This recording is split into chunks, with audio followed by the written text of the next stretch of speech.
கிறிஸ்துவுக்குள் பிரியமான சகோதர சகோதரிகளே, இந்த நேரத்திலும் ஆண்டவராகிய இயேசு கிறிஸ்து நம்மோடு கூட ஒரு வேத வசனத்தின் மூலமாக பேசும்படிக்கு விரும்புகிறார். நாம் இன்றைக்கும் ஒரு வேத வசனத்திலிருந்து ஆண்டவருடைய வார்த்தையை நாம் தியானிக்கலாம். எடுத்துக்கொள்ளுங்கள். சங்கீதம் 23 அதிகாரம் 3வது வசனம்.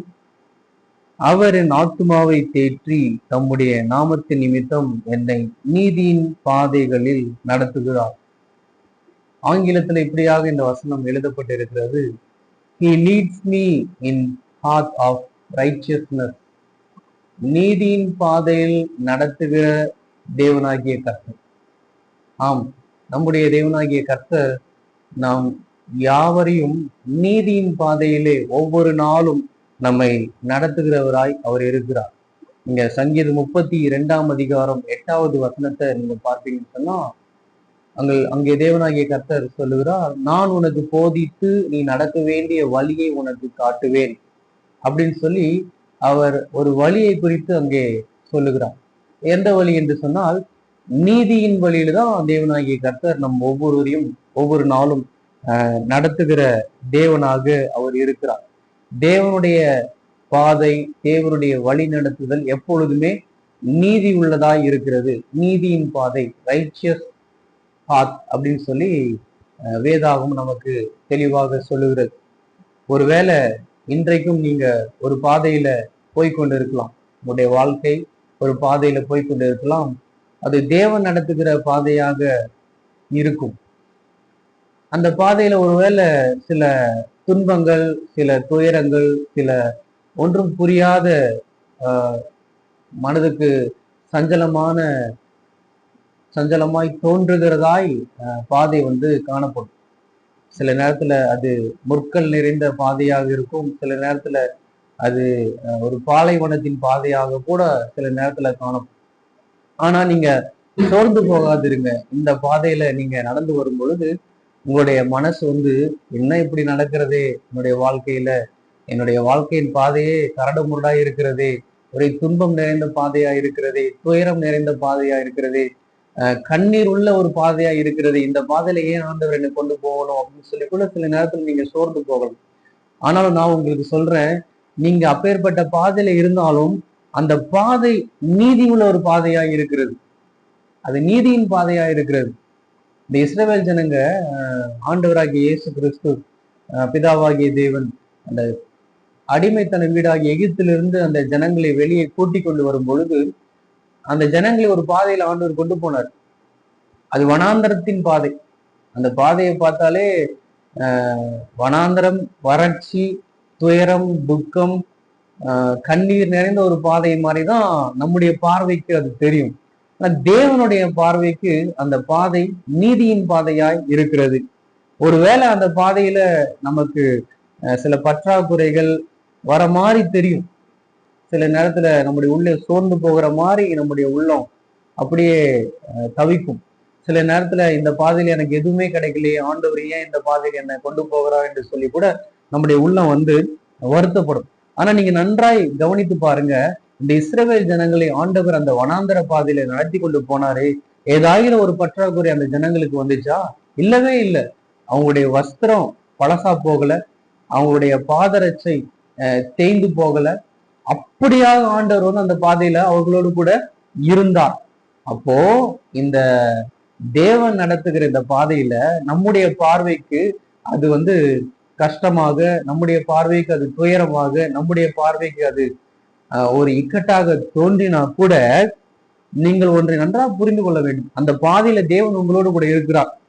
உங்களுடைய தேவைகளை அற்புதமாய் அவர் சந்திப்பார்.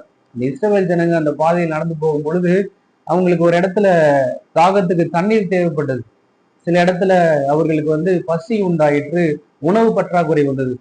அற்புதமாய் ஆண்டவர் அந்த பாதையில சந்தித்தார். பாத்தீங்களா? அதுதான் தேவனாகிய கர்த்தரின் பாதை. அல்லேலூயா. கர்த்தர் நம்மோடு கூட அந்த பாதையில இருக்கிறார். அதை நீங்க மறந்து போகாதீங்க. என்னுடைய வாழ்க்கையில நான் போய்கொண்டு இருக்கிற இந்த பாதையில என் தேவனாகிய கர்த்தர் என்னோடு கூட இருக்கிறார் அப்படின்னு சொல்லி நீங்க கர்த்தருக்குள்ளே மகிழ்ந்து களி கூறுங்க. நீங்க சோர்ந்து போகாதீங்க. தேவன் உங்களை வைத்திருக்கிற பாதையில கர்த்தர் உங்களுக்கு துணையா இருப்பார். அதனாலதான் சங்கீதக்காரன் தாவீது சொல்லுகிறார், சங்கீதம் 23ஆம் அதிகாரம் 4வது வசனத்துல, நான் மரண இருளின் பள்ளத்தாக்கில் நடந்தாலும் பொல்லாப்புக்கு பயப்படேன், தேவரீர் என்னோடு கூட இருக்கிறீர்.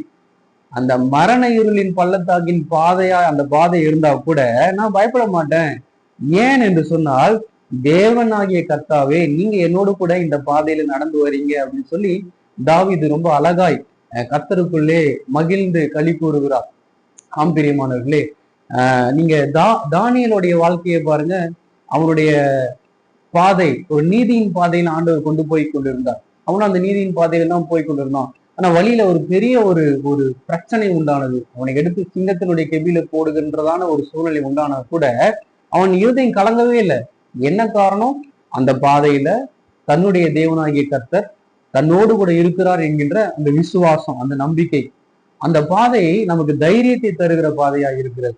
அந்த பாதையில நம்முடைய தேவனாகிய கர்த்தர் நம்மோடு கூட நடந்து வருகிறவராய் இருக்கிறார். நீங்க கலங்கவே கலங்காதீங்க, சோர்ந்து போகாதீங்க. நீங்க ஒரு பாதையில இன்றைக்கு போய்கொண்டு இருக்கிறீங்களா? அந்த பாதையில உங்கள் தேவனாகிய கர்த்தர் உங்களோடு கூட இருக்கிறார்.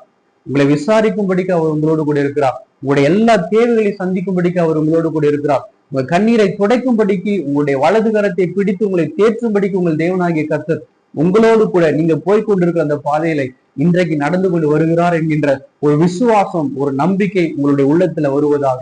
அந்த பாதையில பயமே உங்களுக்கு வராது. ஷாத்ராக், மேஷாக், ஆபேத்நேகோ நீதியின் பாதையில தேவனோடு கூட நடந்து கொண்டு போறாங்க.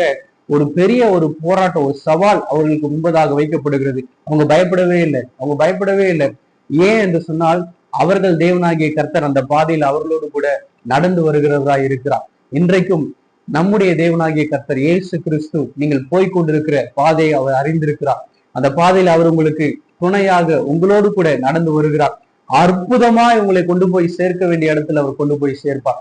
சோர்ந்து போகாதீங்க, மனம் கலங்கி போகாதீங்க, கவலைப்படாதீங்க. ஆண்டவர் உங்களுடைய எல்லா தேவைகளையும் இந்த பாதையில உங்களுக்கு சந்திப்பார், உங்களுக்கு ஆதரவா இருப்பார், துணையா இருப்பார். அவர் எங்கே உங்களை கொண்டு போய் சேர்க்கணுமோ அங்கே அற்புதமாய் கொண்டு போய் சேர்ப்பார். ஹல்லேலூயா. கர்த்தர் நம்மோடு கூட இருந்து பெரிய காரியங்களை செய்வாராக. ஆமென். இந்த நேரத்திலும் ஆண்டவரே, உங்களுடைய பிள்ளைகளோடு நீங்க பேசின உங்களுடைய வார்த்தைகளுக்காக உங்களுக்கு நன்றி செலுத்துகிறோம் ஆண்டவரே. ஆம் ஆண்டவரே, நீதியின் பாதையிலே உங்களுடைய பிள்ளைகளை அழைத்து கொண்டு போகிற தேவனாய் நீர் இருக்கிறீரப்பா. அவர்களை நீங்க தான் தெரிந்து கொண்டீங்க, நீங்க தான் அழைத்து கொண்டு போறீங்க.